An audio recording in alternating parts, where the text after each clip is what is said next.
eyes may be able to see, but without a heart, you cannot feel. What's up, everybody? This is George C.S.C. Samuels, and you are tuning in to episode 82 of the It Will Come Show. And today we're going to be talking about LinkedIn Live, YouTube censorship, and the future of video streaming. So let's dive straight into it. Okay, so here we have LinkedIn, and just recently, actually last night, I got word that I finally have access to the LinkedIn Live version of LinkedIn streaming services. You have to apply, and then it's taken a good couple of weeks for them to actually approve it. So we're going to see, hopefully this particular episode has actually streamed to LinkedIn. And then we'll see tomorrow, have a review of the video to see, what went well, what didn't. But there are actually a few really good people that I've followed in the past. One who I do recommend is String. She's based in Melbourne, Australia. She is one of LinkedIn's ×3, actually, top voices for LinkedIn. And she's gone on a very interesting journey from as early as, some people may know this, some people may not, Meerkat, then over to other services like Instagram, Snapchat, etc. And she's someone who's always been sort of a bit of ahead of the curve when it comes to video content. I think she also has access to the newsletter feature, which I believe not everybody has access to on LinkedIn. And if you want to just sort of get some insights, into how to do online video well, she's one I would recommend you check out. All right. With LinkedIn Live, I will do a separate segment, maybe tomorrow or next week, just to show some of the stats that we get from LinkedIn Live, if it is indeed working. Now, YouTube censorship. So, if you're following along, most of the COVID-19 sort of news bites that is circling the interwebs. Now, Fox News isn't always the best source of information, but it was the first one that popped up, so I'm bringing it up. But there was a video that was making the rounds on the internet by two American doctors who were essentially sharing some information about what they've learned from COVID-19 in the United States, and they've been extrapolating that data. They gave their opinions on it. They said, just looking at the data, they believe it's no worse than the flu. Now, of course, there's a lot of contradicting information and data around this, unfortunately. And when I say the data, it's more around the interpretations of the data, right? And I think this is the problem right now in the world that we live in, whereby before people could just say, let's look at the facts, let's look at this objectively. Unfortunately, human beings are biased, right? So you will have many situations where people will take the same facts and come to different conclusions, and that is what is happening right now. So I think nobody really knows who to believe, what to believe these days, and it's really becoming a very interesting situation, because when it comes to truth, right, people don't know who to turn to, really, because anything is up for debate these days. And so, with the taking down of this video, though, because it was going viral on YouTube, and then it got pulled down, which makes things seem even more sus, and people start to question these sites like YouTube, Facebook, etc. Because essentially, if they have the ability to remove stuff and adjust what you can see versus not, then what's to say that this isn't the new propaganda machines? And my take is usually that most of this technology, or most of these tools, of course they are, if we are expecting it to be free and not pay for it, these companies have every right to do what they want with it, unfortunately, despite how many people are on each of these platforms. And that's something you have to think about. And this is why I will be talking a little bit about sort of where I see video streaming services go to in the future and why it matters now. With stuff like this, whether it's true or not, right? I think everybody should have the freedom to be able to share what they believe, as I said, whether it's true or not. And if people are taking that information on, it's up to them as well to have some sort of indication as to whether they research or not, or it's coming from a reputable source. Like, there are ways to deal with this, in my opinion, versus just outright removing these videos. So it's definitely imperfect right now on YouTube, and it's starting to show. Okay, so and I'll also share that I guess when it comes to censorship, you'll hear more of this sort of cry out against censorship in Western countries, right? Especially the United States, because freedom is such a high value for them. But also freedom has its price, and so we're really starting to see sort of the breakdown of the great United States, American empire, and it's been COVID-19 that has sort of just highlighted all of these sort of root issues right underneath. So the next piece I wanted to share with you was from Tyler Winklevoss. So if you don't know who Tyler is, he's one of the twins, the other being Cameron, behind Facebook, the idea for Facebook. So if you ever seen the movie The Social Network, I think, about Facebook, it included the story of the two twins and how Mark Zuckerberg, he was the one who coded everything up, but he did take the idea from these two. So there was a massive legal battle. And they eventually, I think, did get paid out. But anyways, they shared this tweet recently, or Tyler shared it. Looking forward to investing in the brilliant team that comes along and pitches me on building decentralized YouTube. The why in the pitch deck will be free speech. Users own and control their own content. They are not serfs, but rather their own masters, etc. So this, actually there have already been competitors or people who have created a form of decentralized YouTube. So you can see here people are putting their own sort of 2 cents. Tyler, the technology already exists in Ravencoin. Ravencoin just being another blockchain or something of the sort, cryptocurrency. Let's see if there's others. We'd love to. Yep, content platform, Storyfire. Yep, so you can see here, Open Index Proto. Yep. So there are already competitors out, right? But I think why YouTube is so popular, right, is because it has the mind share.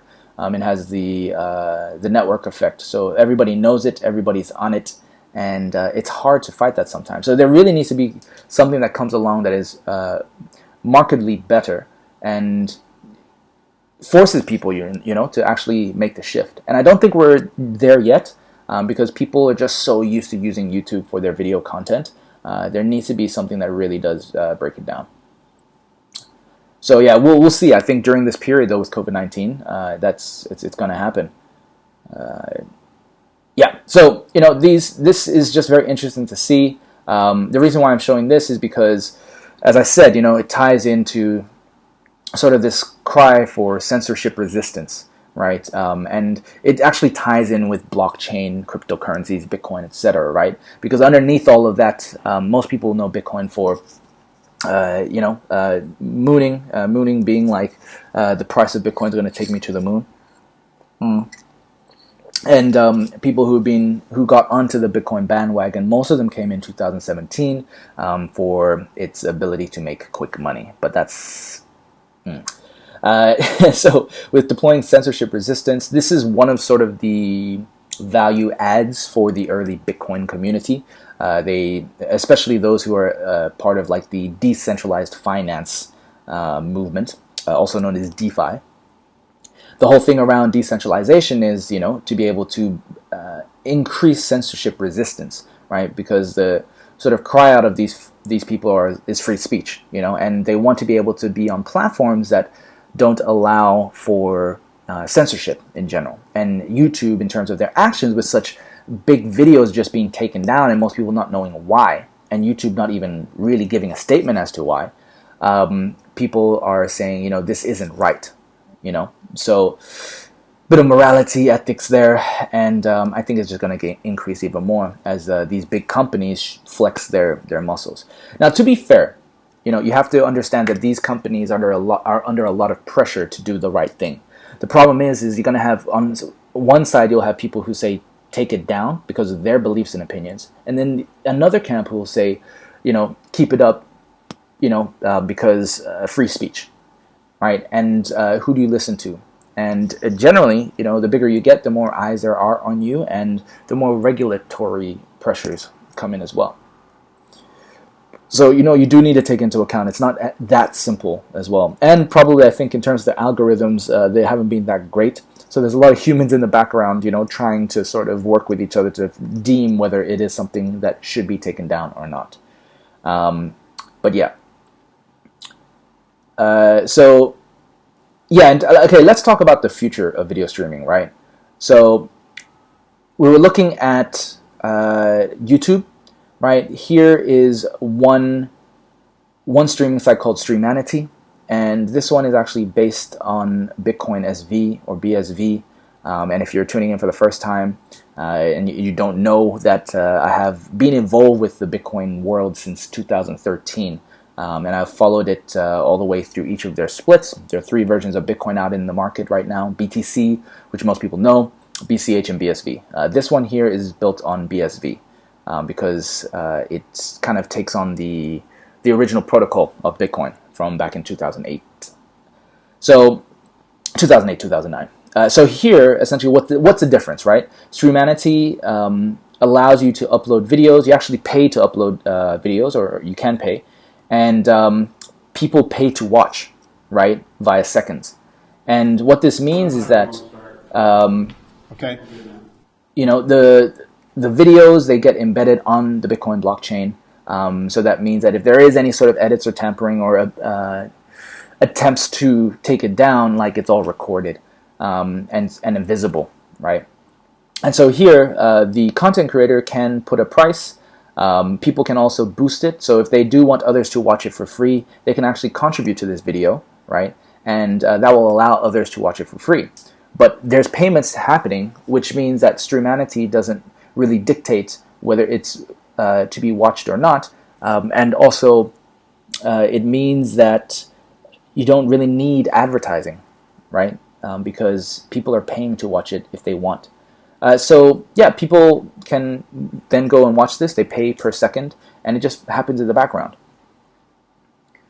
So let's look at this. Now there's this tweet that was put out as well by Brian, and he's looking at another service called Twitch, which is also built on BSV. And again, we're looking at sort of the future possibilities for streaming content, right? And what I'm looking at here is sort of using blockchain to enable people to pay in sort of micro payments. So you can see here in the sense to watch this type of content without it being taken down or needed to be taken down. Now there are going to be other things like sort of community guidelines. If you've got a small community and they've got rules about like what content is they think is worth keeping up or not, then that's a different case study. But in general, if on the open network, this is a possibility, right? So you can see here, this is another service called Twitch, and yeah, that just gets used there, right? So I shared this as well because this is just looking at video marketing formats, and these are sort of different forms of video. You can have micro, short, and long. This that you're watching right now is a long form video. Because it's a live stream, but you have other sort of micro and short forms that you can use by, even this video here, you can actually take clips of it, right, to create more content. Video content is increasing more and more. People who are understanding video more and more. It just becomes another way for you to engage personally with your followers, your fans, community, etc. So definitely worth checking out. As always, I'll put all of these links in the show notes.